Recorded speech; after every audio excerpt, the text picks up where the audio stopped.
Hello, everyone. Thank you for joining us for the Imaginal Talk series on learning and skill development this evening. There are some more participants still joining in, hence, we will wait for 2-3 more minutes and we'll start the session very soon. Thank you.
Good evening, everyone.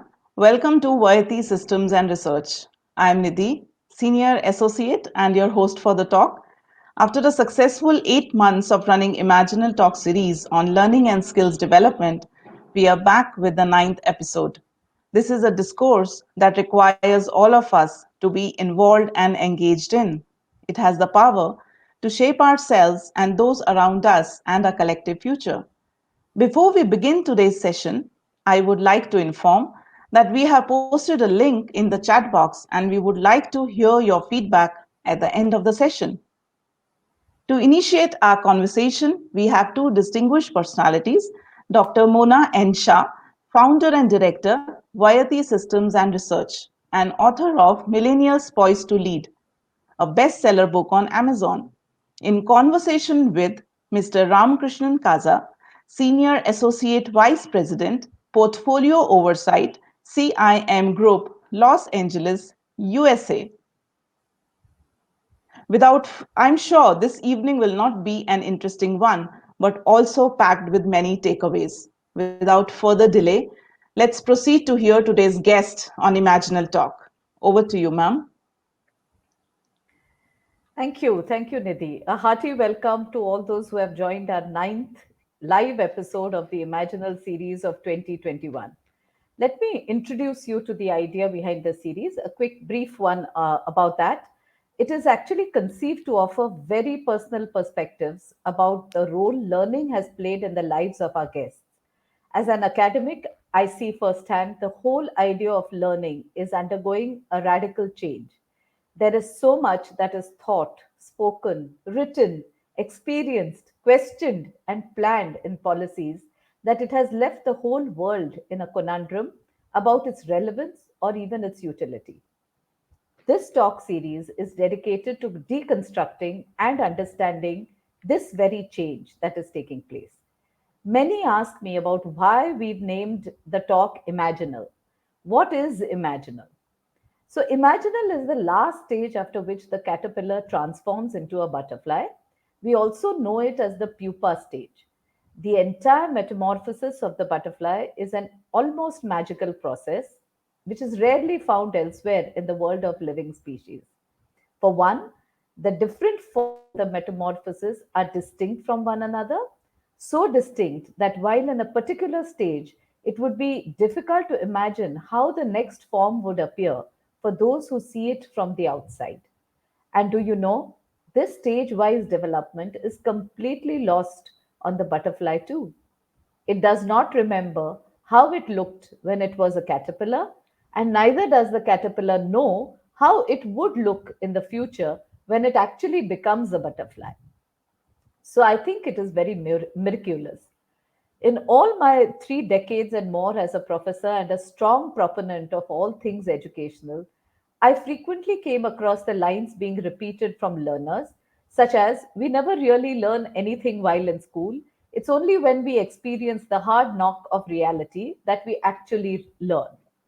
So much like the caterpillar, which has no clue what it will become in the future, most of us go through learning not knowing how exactly it has been designed to help us grow into really useful and beautiful individuals in society.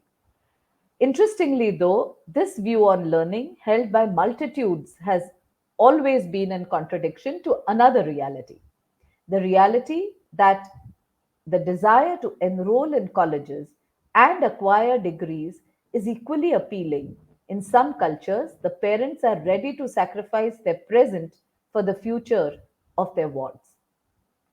There are countless cases of leaders who have been supported to invest in their ambitions. How many of us are aware of the story of architect Prem Nath, who was born to a construction worker who went on to become one of India's most feted architects and in the top 100 architects of the world? Elsewhere around the globe, there are stories of billionaire developers like Chen Liangpen, whose mother worked in 2 shifts in a Malaysian rubber plantation, or even that of Manuel Velar, whose mother sold fish and shrimp from baskets in the poorest quarter in Metro Manila, who have now carved their way to the top of construction and development pyramid the hard way. At another level, we are all aware that there is no better comparative advantage than that of highly skilled human resource for any country to do well at the global scale. Why educate oneself if it lacks clarity, or is either forgotten, or is seen as irrelevant at a later date? Why does formal education continue to command more premium? Instead of only relying on academic degrees, can continuous competency and skilling be the way forward? So, today I shall ask my guests and viewers, why these contradictions? We present to you a number of guests from diverse backgrounds who will express their ideas on learning with anecdotes from their personal journeys. They will share how learning helped, or for that matter, did not help in their own growth and development. We also urge you to post your reactions and comments and engage with our guests for this evening.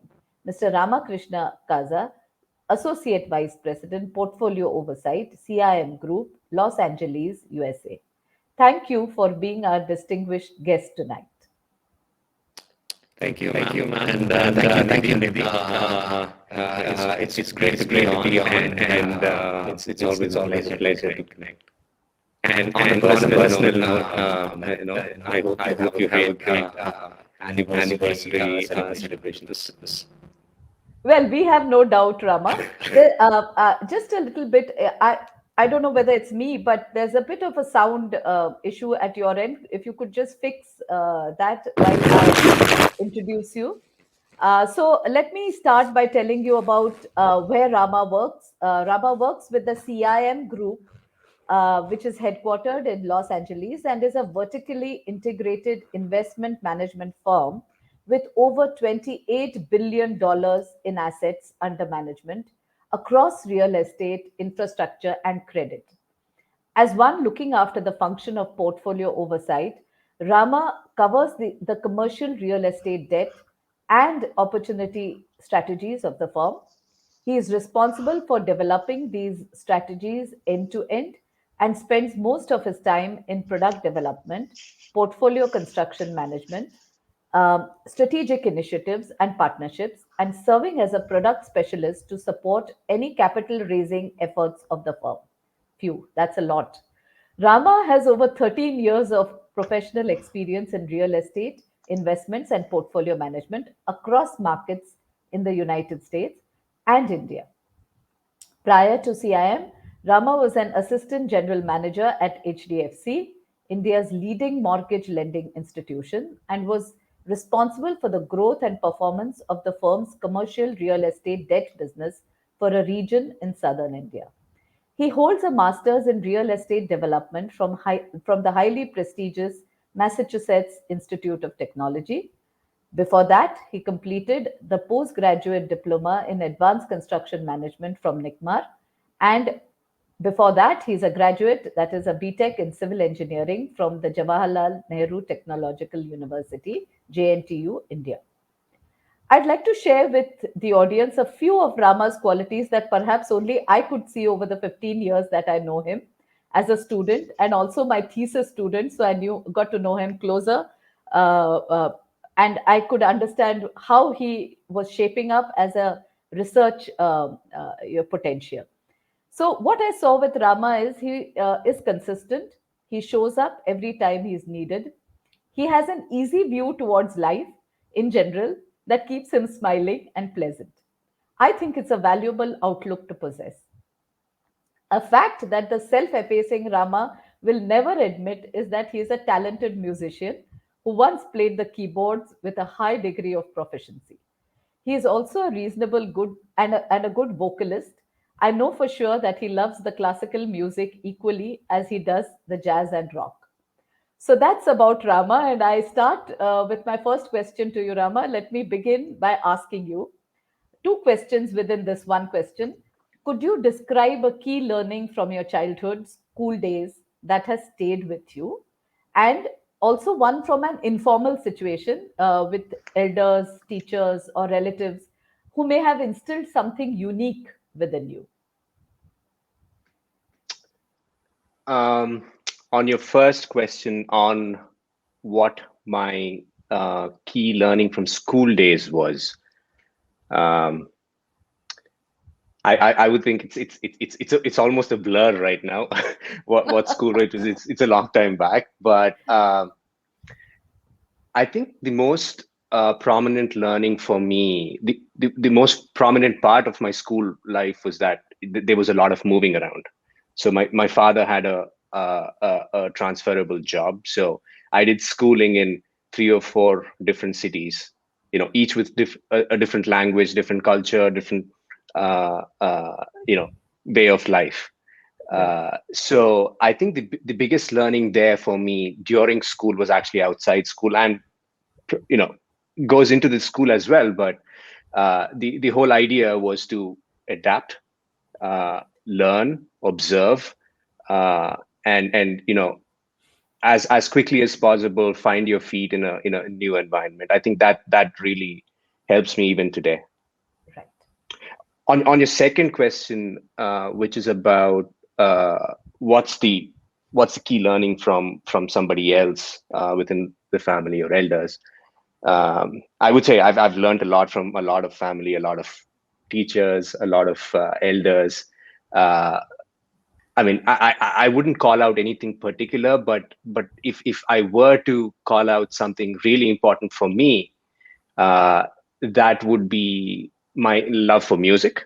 Okay. Uh, that's something that was instilled by my mother.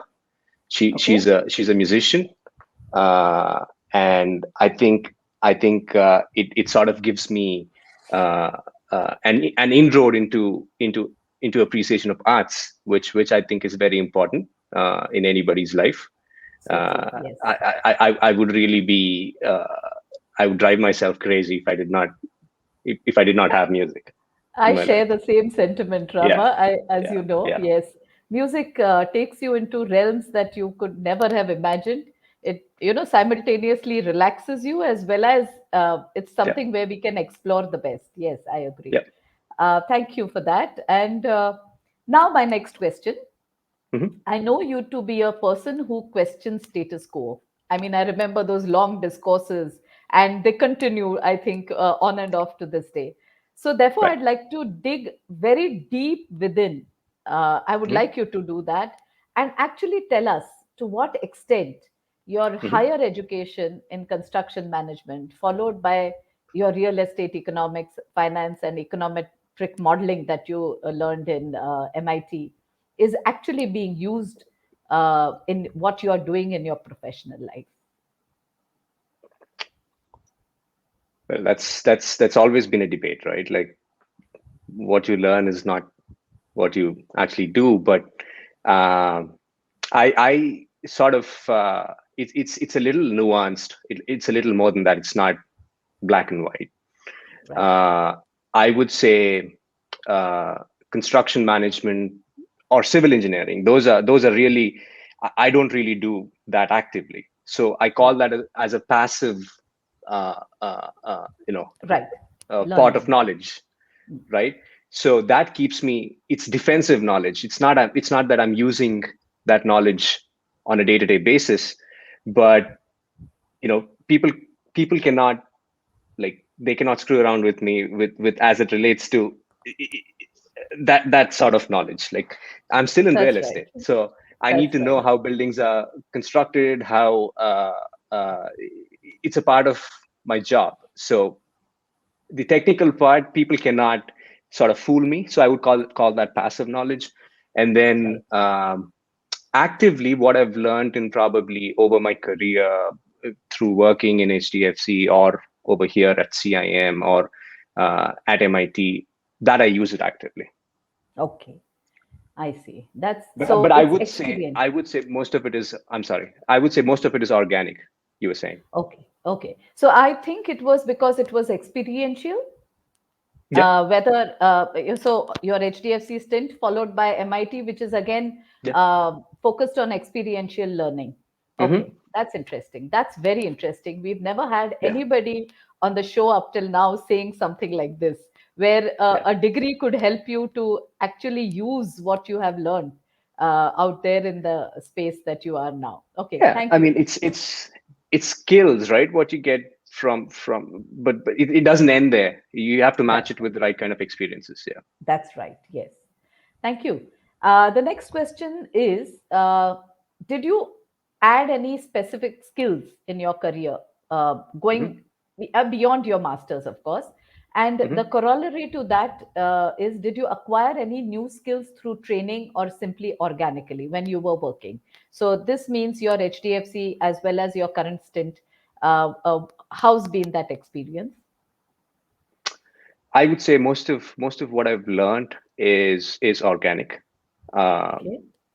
uh, so throughout my professional career, I've moved uh, based on what I think is the next sort of a thing for me. So it is Right. very organic. So I started off in consulting, right? So when I started off I really enjoyed it for about a year and a half or two. Then I realized it's I'm not getting the experience of a transaction in reality Right. over there. Right. So you're just telling people what to do. Right. So I then moved on to HDFC Right. because I thought I would get that transactional experience of Mhm. actually doing something Correct. and owning the risk. Right. So there I got exposure to a lot of different sort of portfolios. Like I did rural housing finance, I did retail lending, mortgages, uh, and then I moved on to head the commercial real estate lending business for Andhra Pradesh and Telangana. Correct. So I got to interact with developers and a lot of varied experiences there. And then I finally thought the learning curve is started to plateau there, Right. and that Right. is when I sort of took a break and did this program at MIT, and then moved to the US. So it's While it's been a on this, journey. Yeah, yeah. yes, it's been a journey, and I know that one thing for sure that you were in Hmm. HDFC doing something very difficult with the commercial real estate segment when there was this the Yeah. 2008 meltdown and the aftermath of that. So could you tell me at that time, and we don't work to a script all the time, so this is something that I know that all the funding Yeah. agencies have faced a lot of pain. How did Yeah. you overcome, and what were your learnings from that? Because you've seen real estate at its nadir, Yeah. and you've still kind of survived and actually Hmm. grown in the bargain. So what was that takeaway from those times when your, I think, performance Hmm. was such that you didn't have any kind of a red mark against your performance? You have actually been able to get back all the loans, and they Yeah. didn't turn bad for you. So a little more on that, please. Sure. I think that was a period of very intense learning. So it was everything new. Everything was being tried for the first time there, right? Yes. There was no set playbook by which we were basically executing.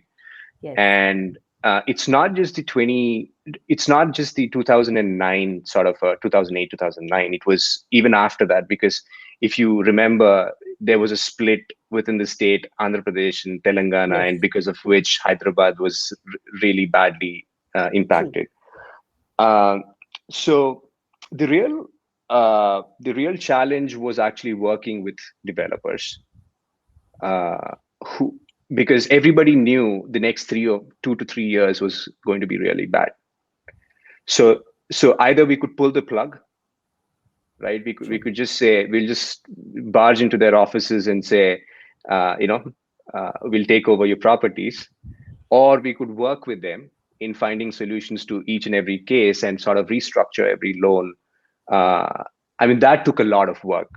We had a lot of uh, uh, you know developers who really wanted some help, and So it, at it this took. point, I would like Yeah. to ask you, what is it Yeah. that you pulled out of your competency bag, so to say, Hmm. and brought that forward, which may have been there, lying dormant, but this was a time of crisis, and it Hmm. needed really out of box thinking and working with uh, all of them. So, what do you think came out at that point, which was remarkable that you were feted for it also, as I remember. So, can you?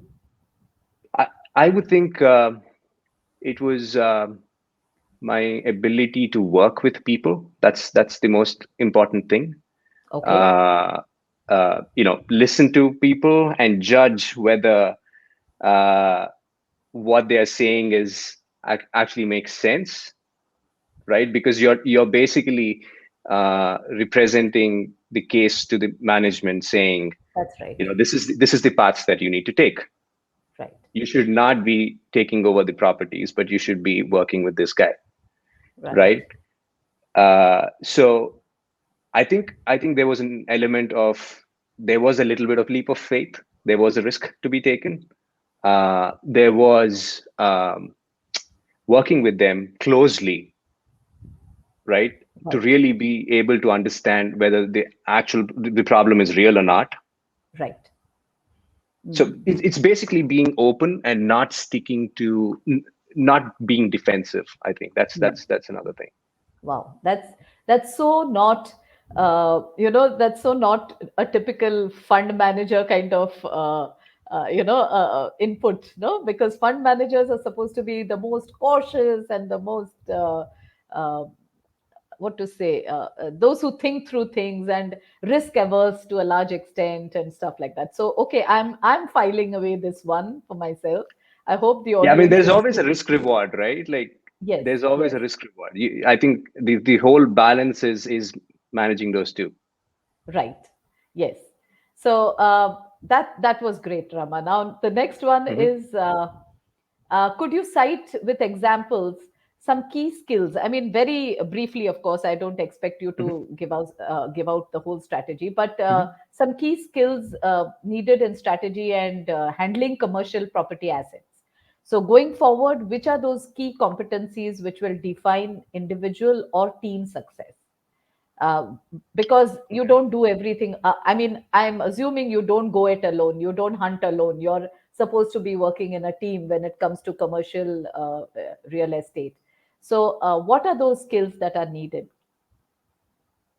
Well, I think skills are very specialized as to depending on what you're doing, because commercial real estate is a very broad spectrum. Like you can have property management, leasing, Yes. investments, asset Yes. management, capital markets. I mean, it's a very broad spectrum. So skills basically depend on what you're doing.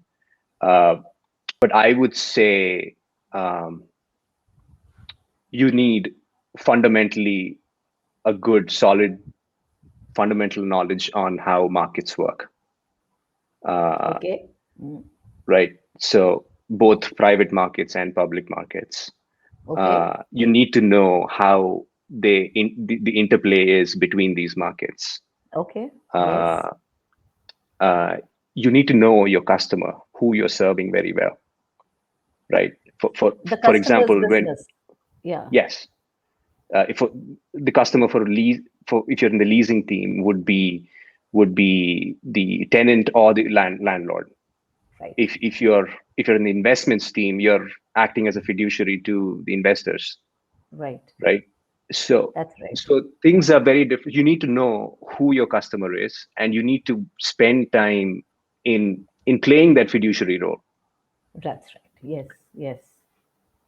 Uh, Okay. and I would say I think that's where alignment is the most important. Like aligning your interest Right. towards your customer is the most Right. important thing to have.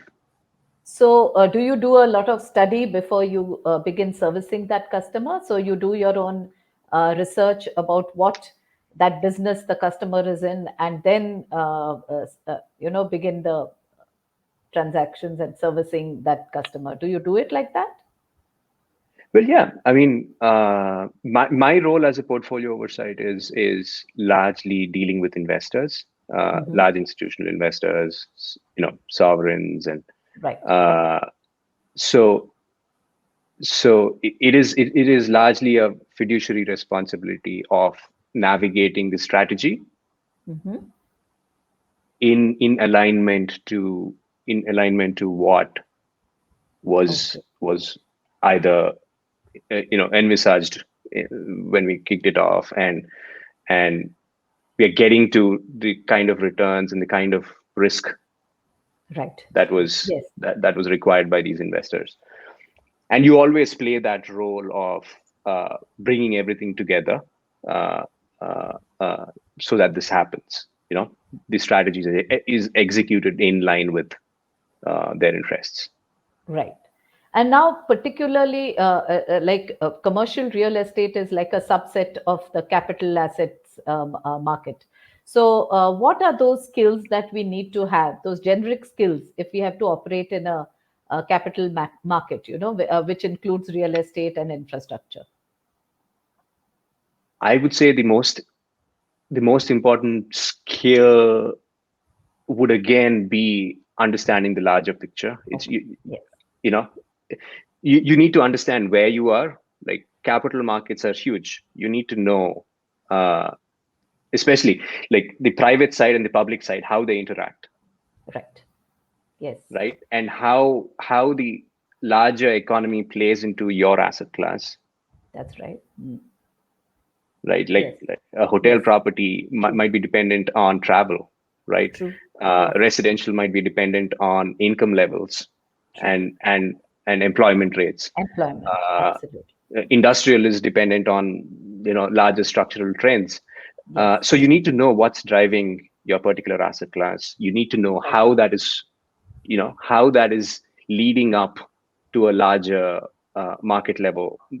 And when I say private and public, both are important. Like you need to That's right. know Yes. the whole thing and how it Correct. works. I think that's Yes. very important. Okay. You need to know asset level stuff as well, Mm-hmm. like what drives the asset, Mm-hmm. uh, uh, and how do you underwrite it. Okay. you Mm-hmm. know what's the market for underwriting those assets.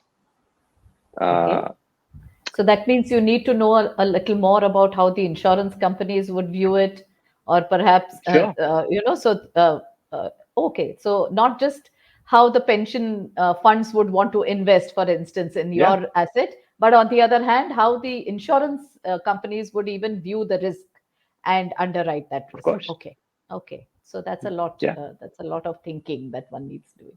Thanks for that. Yeah. Yeah. Now, again, related to this, what according to you makes commercial credit transactions so difficult to handle? Is it regulation, or is it personal hurdles or competencies that come in the way? What would you think would be the reasons, the challenges? Com- Okay. So commercial credit can be as vanilla as possible or as structured as possible. I mean, it's a very vast sort of it's a very deep market. Let me put it that way. Right. Right. Uh, uh, and there are so many flavors. So, um, but I would say the fundamental difference in credit is that um, it's contractual, Okay. right? It's contractual. It's not like equity because Right. it's very contractual. You can put in as many triggers, as many covenants, as many cash sweeps, and you can structure it completely Correct. Yes. to a very detailed level, Yes. right? And managing your asset through that structure is very challenging, right? Correct. Uh, the other thing that differentiates commercial credit is the fact that unlike equity, you have downside, but you don't have the upside, That's right. Yes. right? So True. it's very different. The biggest mistakes a lot of managers or a lot of fund managers or investments people make is the fact that you you don't price your risk very well. Okay. You end up mispricing risk. You end up taking equity like risk, Hmm. but you're being paid credit, Correct. Correct. right? Yes. So you need to be in a position to always understand what the risk is, um, Correct. and how do you price that risk. And every element in credit has a price. Like if you have 100% recourse from a guarantor, Right. that's one price. If you have 50% recourse, so everything can be quantified. So Correct. that's what makes it very challenging. That's right. Yes. And lastly, I think the whole process of enforcing if things go bad, the whole foreclosure process. Right. It's very legal. You need to know the regulatory sort of setup Right. to be able to do something like that. So Correct. yeah, that's a challenge. I would say it can be commercial credit can be a place where you find the most vanilla, as I said, like the dumbest of money and the smartest of money. Yeah, You I can know. choose your adventure there. Correct. Yeah, Okay, so yeah. that's very interesting. So from what I can glean from this is a lot of judgment comes into play. So if there are two fund managers, A and B would be different in the way they view their risk and return, and Mhm. the approach with which they do that would be significantly dictated by that individual's learning or not just appetite but learning, and Mhm. the scientific way in which they view the whole big picture as well as the particular the particular issue or whatever. What can I say? The right thing is the particular sale, the debt in question. So this is what I can get from what you're saying. Yeah. There's another question now Mhm. that comes out of this. Like there is a lot of talk about ESG and credit Mhm. to the ESG emerging market now. So, Yeah. how are you in this industry? And this is a collective kind of opinion that I'm asking. What do you think are the competencies? Are there any significant competencies already, uh, developed within you all to handle this ESG market? Because That's how the funding is going to move. Everybody is talking about green money. Everybody is talking about ensuring that the environment is not going to get affected by the kind of transactions that that the kind of debt that backs projects. So a lot Right. more is happening in that space. And are you all really equipped? Is the fund manager community really equipped to look at this? Is my question. I hardly see any competencies, special competencies that are being advertised or spoken about in this space. So if you can just tell us a little bit about that. Yeah, I mean, apart from having all the competencies required for actually doing the job, which is investing, uh, I think ESG is very relevant in today's time. Um, if for it to be successful, actually, you need to have people who are actually passionate about the Right, idea, running it. right. Right? It's not another job that you just you just do. You need to be really aligned Do it. Yes. to do that. Right. And even firms should be recruiting talent which is actually passionate about those areas. uh, Okay. Otherwise what you will see is what you're hearing these days, which is most of the money is greenwashed. It's just money that is being raised and being everybody's showing uh, uh, ESG and raising a lot of money. True. Where Yes. that goes, what it is doing, nobody knows. So Right. uh, there could be checks and balances, but those work only to a certain extent. At the end of the Right. day, you need to have people who are really passionate about it and who Okay. understand the value of ESG. So, if I were to think aloud on this, let's say an Hmm. environmental engineer equipped with financial and technical skills would be the right person to get into ESG rather than any non technical person who kind of makes, because this is to understand environment, to understand sustainability and green is something that borders on high tech, uh, as well as the sustainability part, which is much more broader, which has economic and social implications as well. So on Hmm. the when you're talking of environment, we have technology which drives cleaner environments, and when we talk of Hmm. sustainability, we talk of community and economic repercussions also of any kind Yeah, of project. it's So a very broad yes, umbrella. yes, yes. S- so I wouldn't match uh, degrees to it. I think Okay. the person has to be uh, uh, Passionate, as you said. actually passionate about addressing at least one of those areas. Like That's right. it Yes. could be environment, it could be uh, you know Sustainability or green. sustainability, or it could be governance, or it could be Correct. some social Correct. justice. Yes. So whoever is doing it, the whatever impact investing or ESG, they need to be passionate about what they're doing. I think that's the most important thing, Okay. more than having a certain qualification. Okay.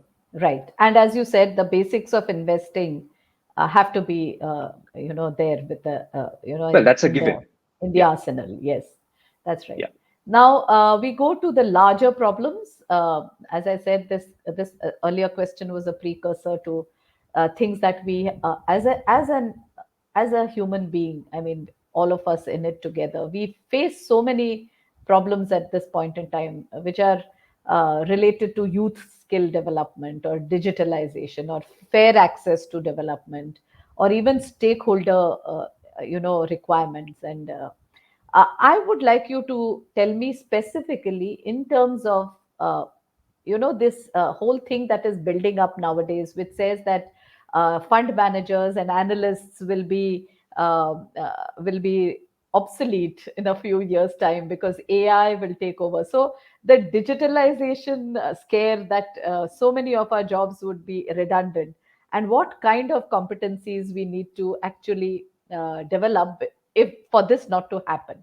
Can you just tell me a few of these things out of all these problems that we have? I think this one I'm singling out for a little more attention from you. Yeah. Um, I mean, digitization it's an irony, right? Like digitization was supposed to uh, solve problems, and it's creating another problem. But uh, uh, the I it is real, right? It is real. Yes. Yes. Digitization and AI, it is real. It is, whether you believe it or not, it's going to come. It's going to take away a bunch of jobs that did not probably require a human to be doing. True. Where that, I mean, as much as it can be process oriented, as much as it can be, uh, it is going to get to, and every industry is getting sort of uh, hit with this new wave. Uh, and finance is no different. You already see valuations happening on Yes. AI. You Yes. see uh, a lot of stuff as it relates to finance happening on AI, like even underwriting credit. Right. True. Like if you see companies like Upstart, Yes. uh, even pay now, what buy now pay later firms, Yes. which are Mm-hmm. using some of these AI related software. So things are going to move, but I think it's going to disrupt uh, the lower end Mm-hmm. of the value chain. Mm-hmm. There will Okay. be areas where humans are required, um, Right. Okay. and that'll be. I think people will upskill to Mm-hmm. get to those positions. Okay. Um, that's my take, but it's going to take a while. Like everything is not going to get disrupted at the same time. It's just Yeah. going to take a while. It would be in waves, I suppose, driven by, Yeah, starting in certain markets and then catching up in others. yeah. I mean, Yes. people either have a choice of reskilling, moving into That's right. something else, or Yes. upscaling. That's right. Oh, that's an important input from you. So I guess very high end computing, I mean, rather interpretation of data and then investing would be the kind of stuff fund managers would move into rather than just seeing a few reports and taking a decision, which the AI ML kind of space would actually provide that in a encapsulated form, and then you do the higher order thinking about Yeah, whether to go in for something or not. I guess yes, that's logical. yeah. I mean, um, there's no dearth of data. I mean, the data is everywhere, Correct. even in real That's estate today. yes, Um, yes, yes. In you fact, need, it's humongous data mhm, available. yeah, Yeah. yeah. Actually, we You need need people to. taking the right decisions. True. Uh, and AI, I don't think at this point can really function like a fund manager. Uh, Okay. but Uh, that's good. I mean, you That's saw good. what's happened to Zillow recently. Their iBuying arm, Right. which Mm-hmm. used to run on AI, Mm-hmm. and the valuations were on based on AI, and they Right. actually bought a lot of assets in the US uh, Mm-hmm. with those valuations, and they actually stopped that business because Oh, it didn't work. I'm not saying that's going to be the case in every. It's just a yes. it's evolving, right? Yes, I get It's the not idea. going to Yes. evolve very fast. Yeah. I can see some questions coming up from the audience. So I'm Hmm. now going to just taper off and ask you one more question.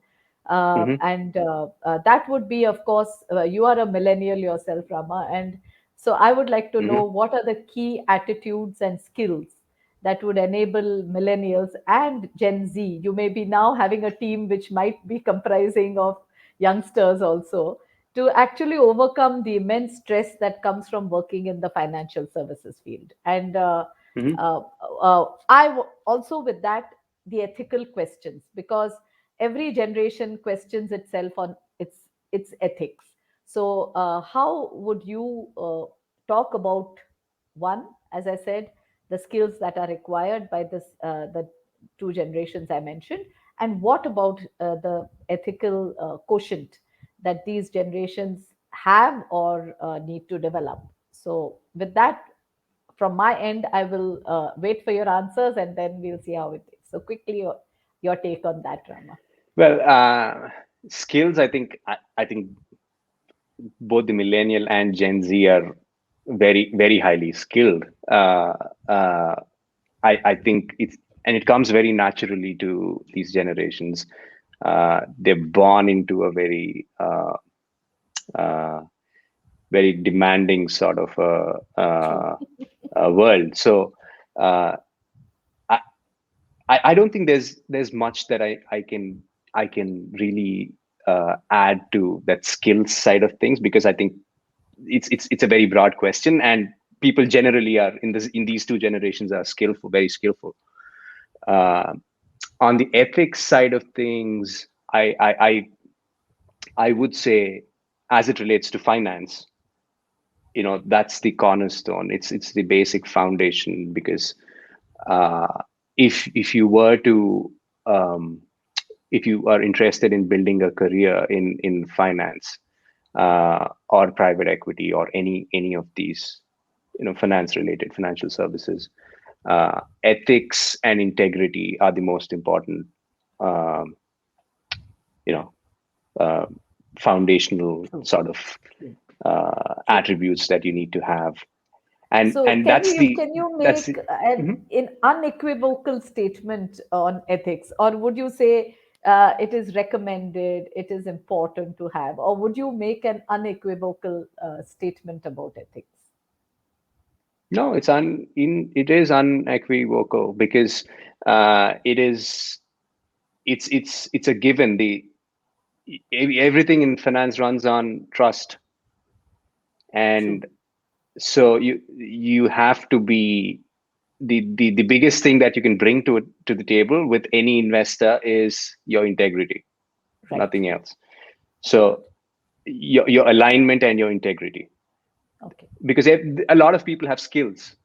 Yes. So I would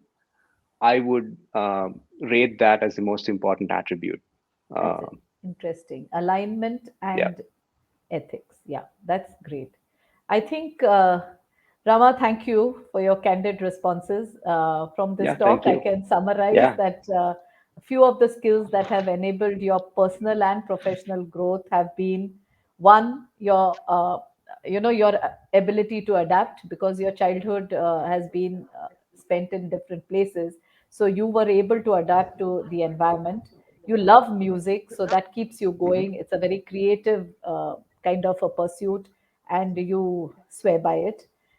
You believe in organic learning and the question of Yeah. what's next. So that keeps you going, and you try to move into those spaces where you find yourself growing into the next space, so to say.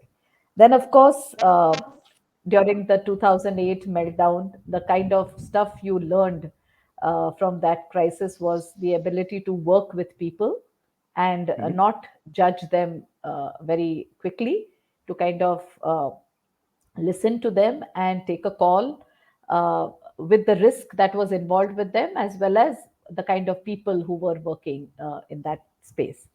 And of course, you say that good solid knowledge of how markets work is an absolute essential Yeah. quality and competence that you must possess while Yep. in fund management. You must know your customer well and align yourself to that customer.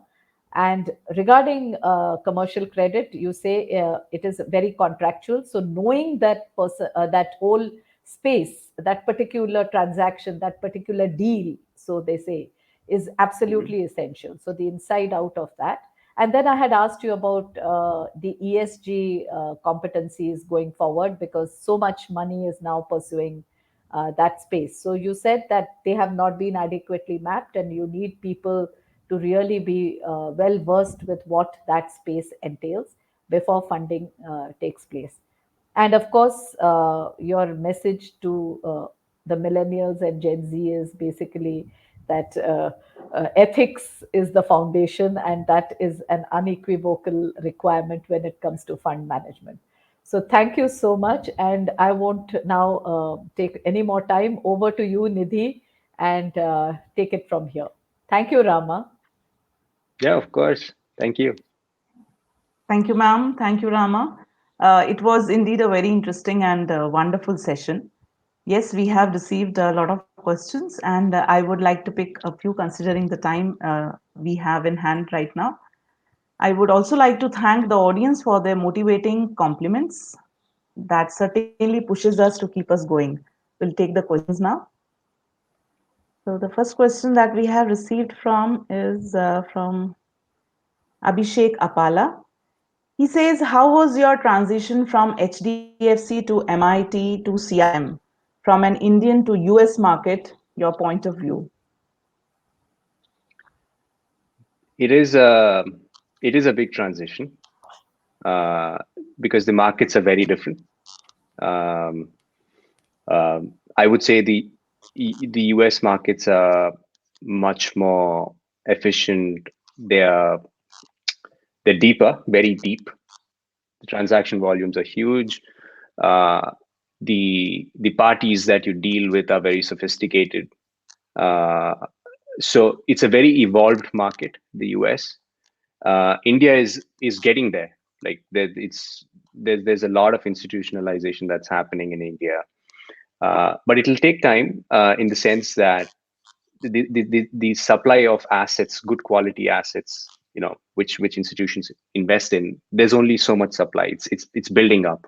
So and the whole integration to uh, public markets, it's not that deep in India. That'll take a little while. So the transition for me personally was challenging. It was uh, what you learn and do in India is not completely relevant over here. So it's like it's there again. That's defensive knowledge. What and different defensive sort of it's there in the back of the mind, but that's not actively used. In you need to relearn again. So yeah, there was a lot of unlearning and relearning when I moved. Great. Thank you so much, Rama. We'll take the Yeah. next question.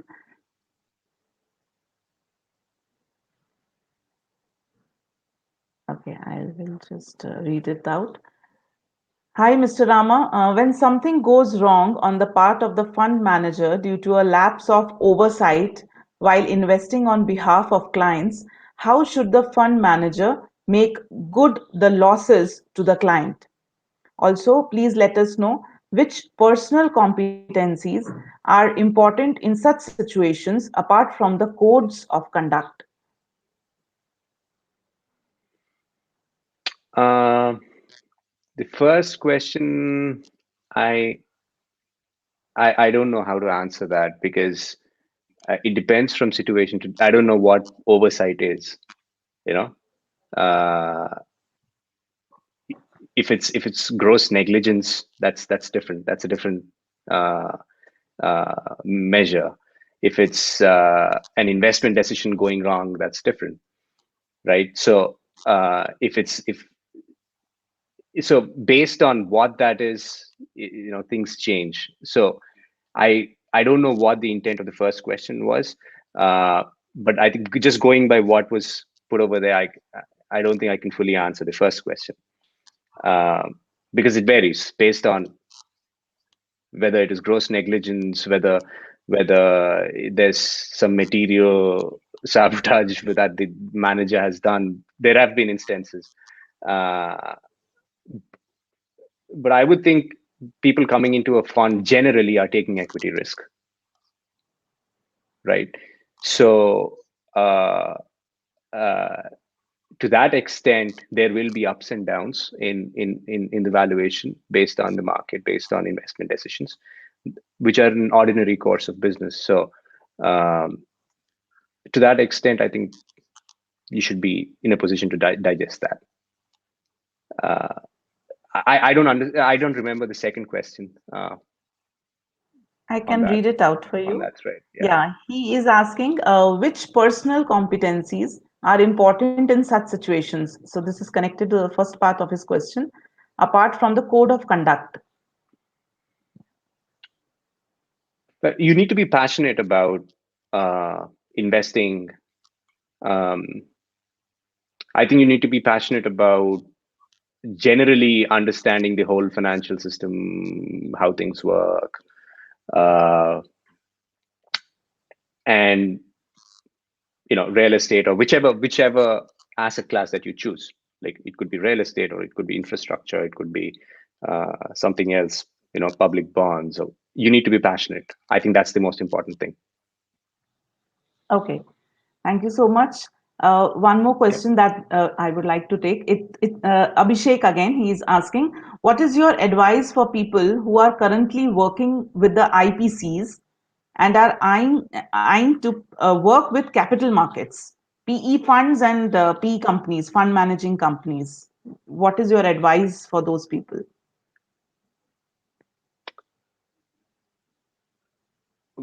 um, I mean, these are two, like IPCs are looking at on an advisory role over here, right?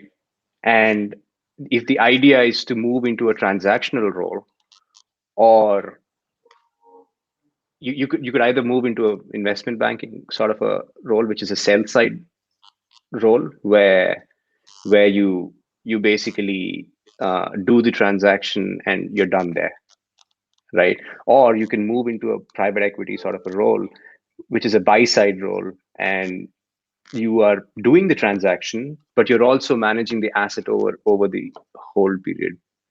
So you're seeing the whole life cycle of that particular investment. So it depends on what drives you. And I would say the switch from one to the other is not necessarily very easy. Uh, you need to really align yourself, uh, and you need to align your skill sets to be able to make those switches. From consulting to investment banking, from investment banking to private equity. So, and from my personal experience, the sooner you do it, the better.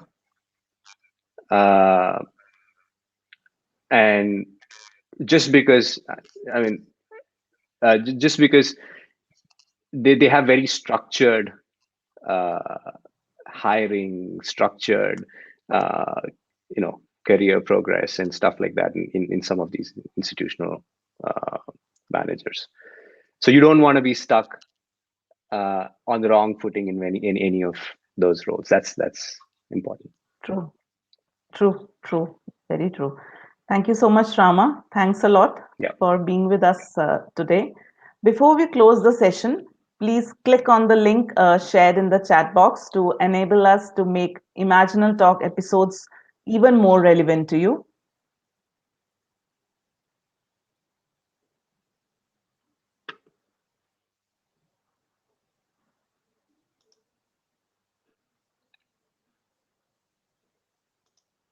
With this, we have come to the end of this episode.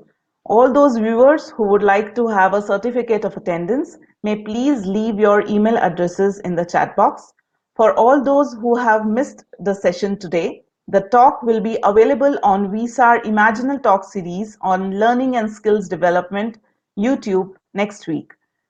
Please like, follow, and subscribe to the Imaginal Talk on YouTube and Imaginal blogs on Vayati Systems website. Thank you, viewers, for joining us today and engaging with us through comments and questions.